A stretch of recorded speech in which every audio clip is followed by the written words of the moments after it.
खरं तर जेव्हा ट्रम्प निवडून आले त्यावेळेला असं वाटत होतं की म्हणजे ट्रम्प आणि मोदी यांचे संबंध फार घनिष्ठ आहेत. मागं अगली बार ट्रम्प सरकार वगैरेचं झालं होतं, त्यामुळं भारताबद्दल त्यांचं थोडं ते प्रेमानं बघतील.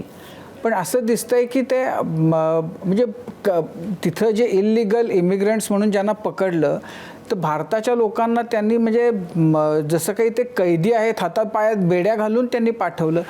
तर हे असं म्हणजे भारताबद्दल खास होतंय का त्यांचा तो एकूण स्वभावाचा भाग आहे? नाही, त्यांनी सगळ्यांनाच असं केलंय. मेक्सिकोमधून आलेल्या लोकांना तसं परत पाठवलंय.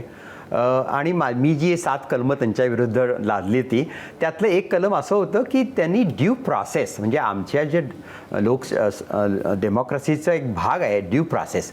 एखाद्याला तुम्ही दोषी ठरवू शकत नाही, त्याला कोर्टामध्ये जाऊन सिद्ध करावं लागतं.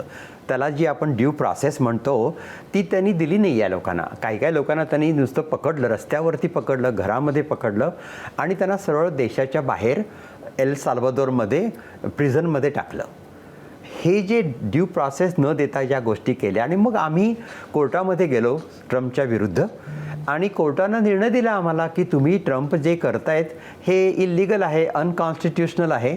आणि ट्रम्पला त्यांनी आदेश दिले की तुम्ही ही जी माणसं ज्यांना ड्यू प्रोसेस न देता तुम्ही त्यांना परदेशामध्ये पाठवलंय त्यांना परत आणा. तर ट्रम्प नाही म्हणाले, मी नाही करत म्हणून माझ्यातलं एक कलम मी त्याच्यावरती टाकलं.